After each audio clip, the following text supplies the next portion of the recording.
yerə gəlmişəm ki, Abşeronun ən səfalı yeri deyiləndə buraya da düşür. Nə havasını, nə suyunu, nə də insanlarını tərif eləməyə söz tapa bilərsən. Deyəsən, bu qısa tapmacanın cavabını artıq siz də bilirsiniz. Bəli, Görədilin qonağıyıq bugün.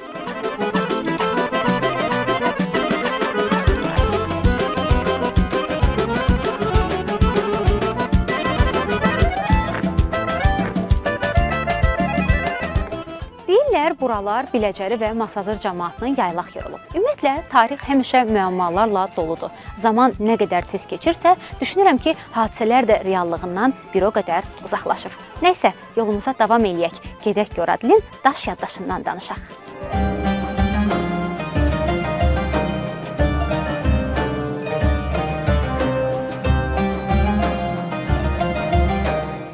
Bura Əbdülrəhman məscididir. Bu məscid Kürdəxanı və Buzovna məscidləri kimi 2 mərhələdə inşa olunub.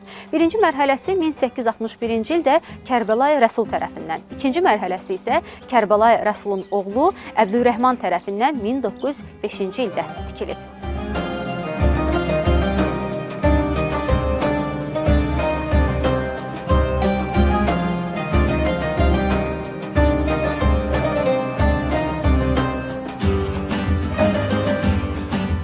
Görədildə ilkin məskunlaşma 3-cü əsrdə olub. Bu nə dərəcədə doğrudur, bunu deyə bilmərəm. Amma hazırda olduğumuz bu qəbirstanlıqda yaşı 1000-ə yaxın olan qəbirlər var. Çox təəssüf ki, amma biz həmin o qəbirləri sizə çəkib göstərə bilməyəcəyik, çünki buraları indi ot basıb.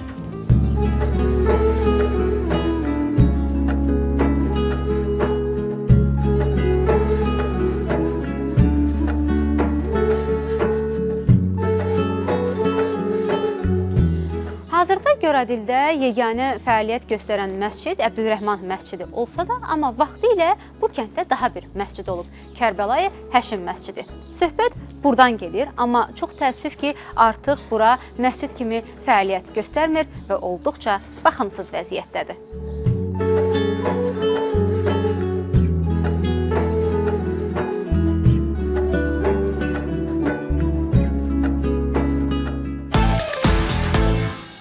Düşünürəm ki, verilişimizin ən maraqlı hissəsi elə müsahiblərlə olan hissədir. Hazırda mənim yanımda uzun illər məktəb rəhbərliyində işləyən, 17 ilə yaxın direktor olan, daha sonra bələdiyyə sədri kimi fəaliyyət göstərən Arif müəllim Məşədiyev var. Arif müəllim, xoş gördük sizi Görədildə. Sağ olun.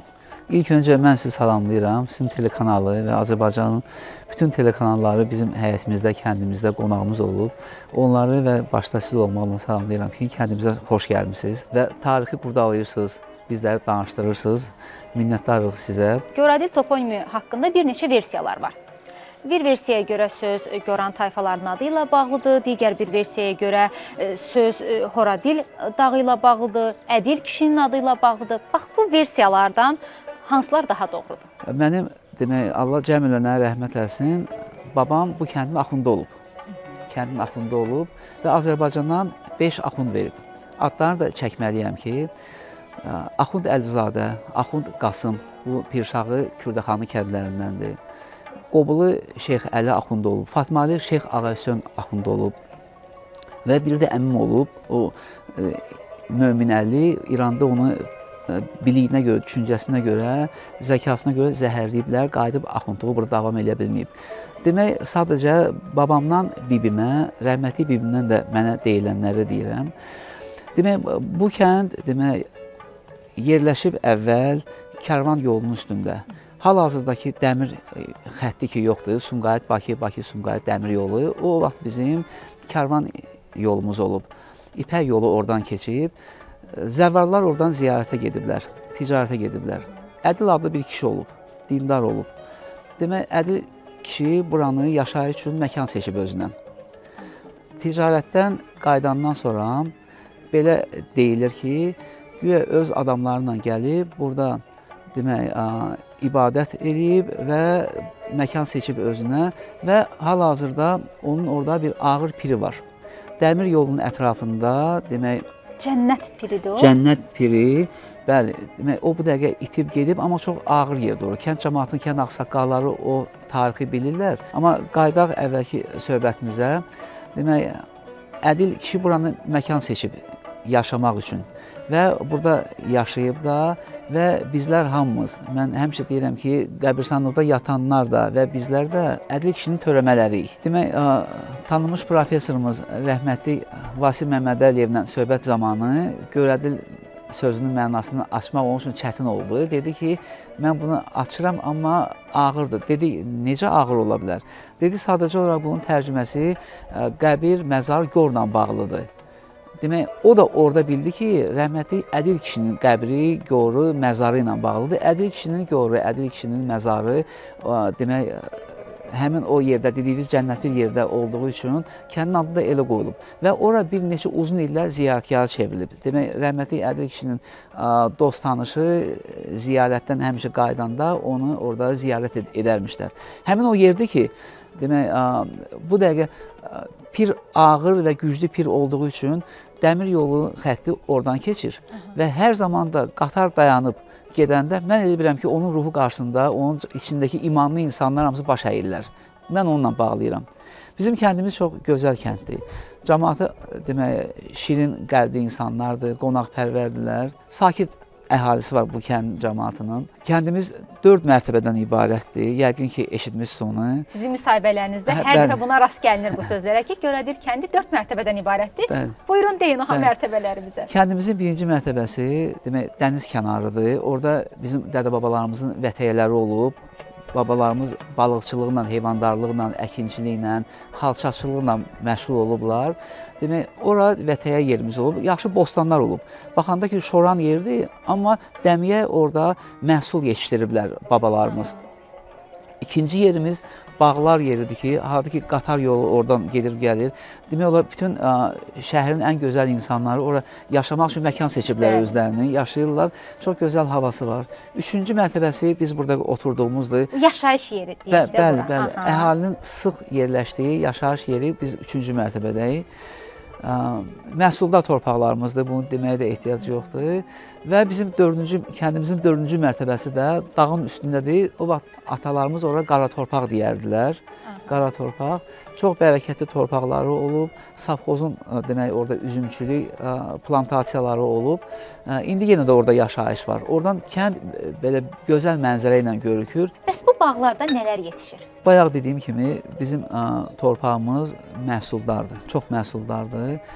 Demək, əlbət ki, bizim bağlarda gözəl qara şanı, ağ şanı tanımış Gavangir kişmişi üzümlərlə məşhurdur. Gavangir. Bəli, bəli. Bunu birinci dəfə də eşidirəm. Gavangir biraz axıra qalan üzüm növüdür.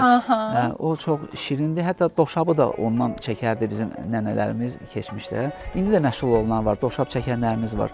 Bəli, üzüm növləri çoxdur burada. Üzüm növləri. Gözəl əncirimiz var, əncirimiz. Təbii ki, siz eşitmişsiniz ki, Novxanı, Fatmayı, Görədil, Pirşağı, demək, ənciri. Bəli, bu biz əhatəmizdə olan gözəl kənd qonşuları ilə bir zonada yaşayırıq. Bəli, gözəl narımız olur, xurmamız olur. Elə bayaq dediyim kimi məhsullar olduğu üçün hər bir meyvə bu dəqiqə burada yaxşı bitir. Bir vaxtlar var idi ki, Görədil əriyi adla idi. Sonra o Sumqayıtın biraz o atmosfer, o zavodlardan gələn çirkab ekologiyanın korlanmasıyla bağlı. Biraz bizim ərikləri məhv elədi. Amma yenidən becərirlər, yenə o zavodlar yoxdur orada. Amma məhsullar yenə yaxşıdır, məhsul yaxşıdır kəndimizdə. Bizim demək, kolxoz sədrimiz olub Nazar dayı Dadaşov. Nazar dayı rəhmətli Mircəfər Bağırovla dost olublar. Və bizim Görədil kolxozu da bütün kolxozlar içində ən güclü kolxoz olub. Müharibə dövründə demək, Stalin adına kolxoz olduğu üçün müharibəyə bir tank alıb bağışlayıb Nazar dayı, Görədil kolxozunun rəhbəri. Demək, bir dəfə Baksovetdə iclasda cürət edib əl qaldırıb, demək, kəndin soruşanda Mircəfər Bağırova deyib ki, bizim kəndimizdə Əbdürrəhman kişinin evində uşaqlarımız bardaş qurub təhsil alırlar. Məktəbimiz yoxdur. Bu olub 52-ci ildə. Və rəhmətli Mircəfər Bağırovun bir tərs baxışı təhsil nazirinə həmin o gecə demək, məktəbimizin bünövrəsini qoyub Görədil kəndində. Və ona görə də məktəb tikilir 52-53-cü ildə Nazar dayının bir kəlmə sözü ilə, onun ağlı ilə bağlanır. Elə yeri gəlmişkən onu da qeyd eləyək. Siz indi dediniz, mən xatırladım. Ümumiyyətlə Görədildə 3 hissə var. Göradil 3 hissədən ibarətdir. Aşağı hissə, yuxarı hissə və mərkəz hissə. Aşağı hissə Əhmədbəyli adlanır, düzdür? Yuxarı hissə Sərbəylilər və mərkəz hissə də Şahnazarlı. Həmin o Nəzər kişinin babalarının adından götürülüb həmin o məhəllə. Elə bayaq dediyim kimi mənim babam Nazar dayı dünyamalı kişi olubdur da, kənd soveti olub o vaxtı. Onlar hamısı əmioğlu sayılırdılar və Şahnazarlılar bəli elə bir kök gedib bizlərə toxundunuz. İndi siz özünüz öyrənib gəlmisinizsə, bəli, onlarla bağlıdır. Tayfalar 4-5 tayfa olub, məhlə olub, bəli.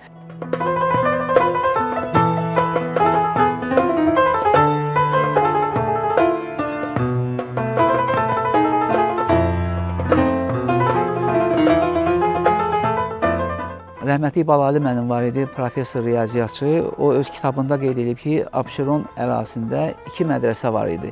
Biri Maşdağada, ikinci mədrəsə Görədil kəndində. Həmin o mədrəsə də elə hazırda da kənddə olan Əbdülrəhman məscidində fəaliyyət göstərib. Bəli, məscidin üstü bizim baba həyətidir və babam rəhmətli həm o mollalığı, axundluğu həm məsciddə, həm də öz həyətində, öz mədrəsəsində demək aparıb.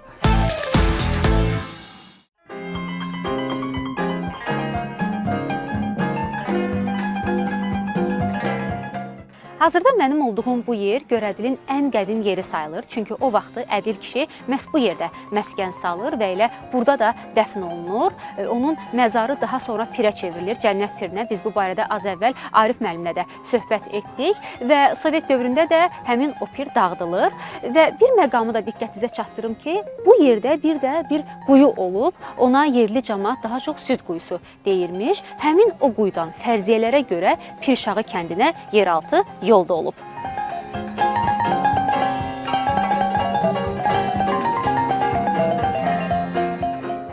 Görədil bağları indi həm də rahat gediş-gəlişin ünvanı sayıla bilər. Çünki Görədil bağları 1971-ci ildən istifadəyə verilən Bakı, Pirşağı və Sumqayıt dəmir yol xətti üzərində yerləşir. Düzdür, bu stansiya bir müddət fəaliyyət göstərməyib, amma 2020-ci ildə yenidən inşa olunub və əhalinin istifadəsindədir. Siz də ürəyiniz istədiyi vaxt qatarla bu kəndə çox rahatlıqla gələ bilərsiniz.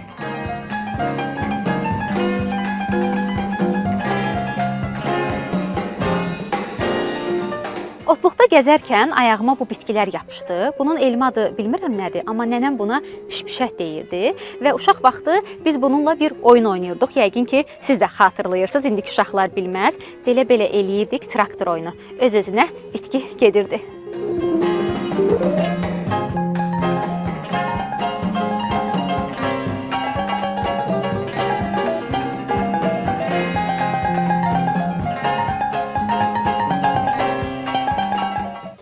Danışaq buranın insanlarının məşğuliyyətindən. Görədil cəmaatının əsas məşğuliyyəti əkinçilik, maldarlıq və balıqçılıq olub.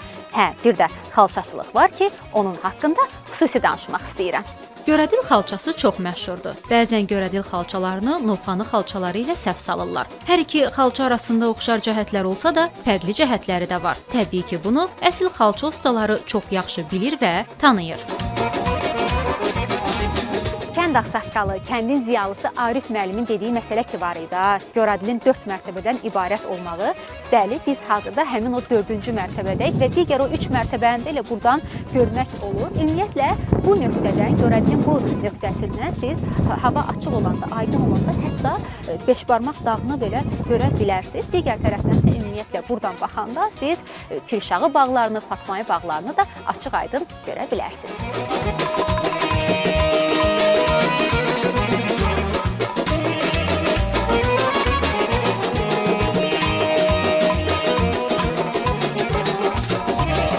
Əliağa Vahid deyir ki, Saray, Corat, Novxanı, Görədil onların eyvanı.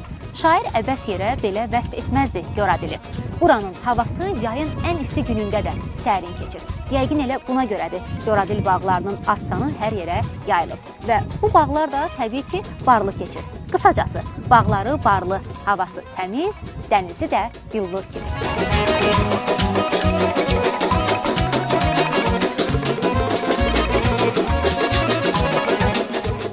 Aşağı Novxanı və Fatmayı kəndləri ilə qonşu olan Göradil Bakının ən kiçik kəndidir.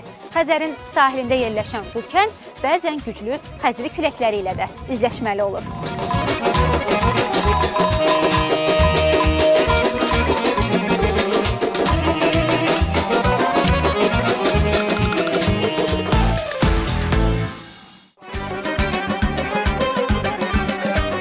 Vahid əminin bağındayıq. Bizi elə indi də alça yeməyə çağırır. Deməli, mən keçən dəfə Xocəsəndə olanda bu meyvənin adını çaşıb kal ərik demişdim. Amma sən demə, bu kal ərik yox, kal badam imiş. Dadı çox ləzzətlidir. Bunu duzla yeyəndə adıma lap ləzzət eləyir.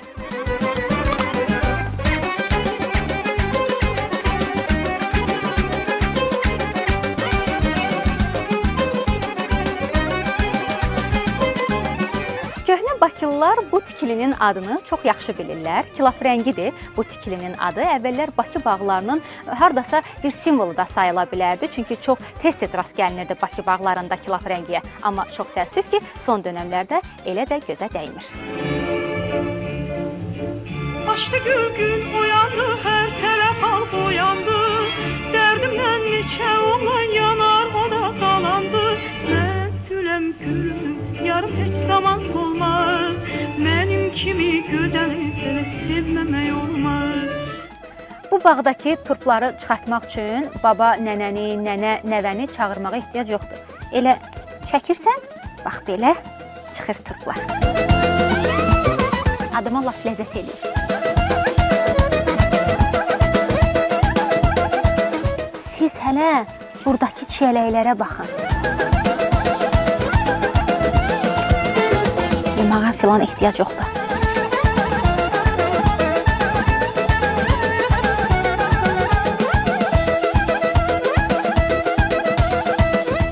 Deyirəm, həqiqətən də meyvəni ağacdan dərib yeməyin özü də bir terapiyadır. Çünki, məsələn, bunu onsuz da bazardan da alırıq. Amma ağacdan dərib yeyəndə həqiqətən də adama bir ayrı cür ləzzət eləyir.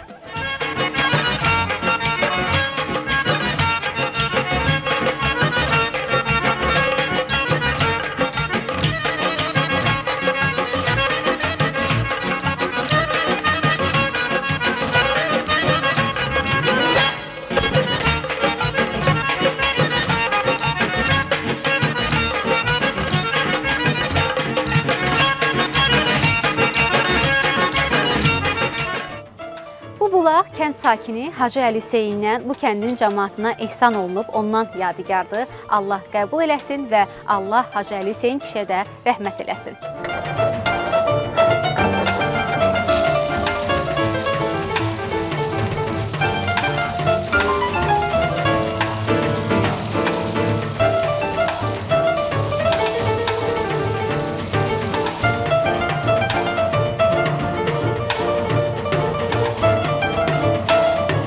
Bugün biz Abşeronun ən səfalı kəndlərindən olan Göradilin qonağı olduq. Kənd cəmaatına göstərdiyi qonaqpərvərliyə görə, xoş ünsiyyətə görə təşəkkür edirik. Özünüzü və təbiəti qoruyun deyib, sizlə sağollaşırıq. Görüşərik.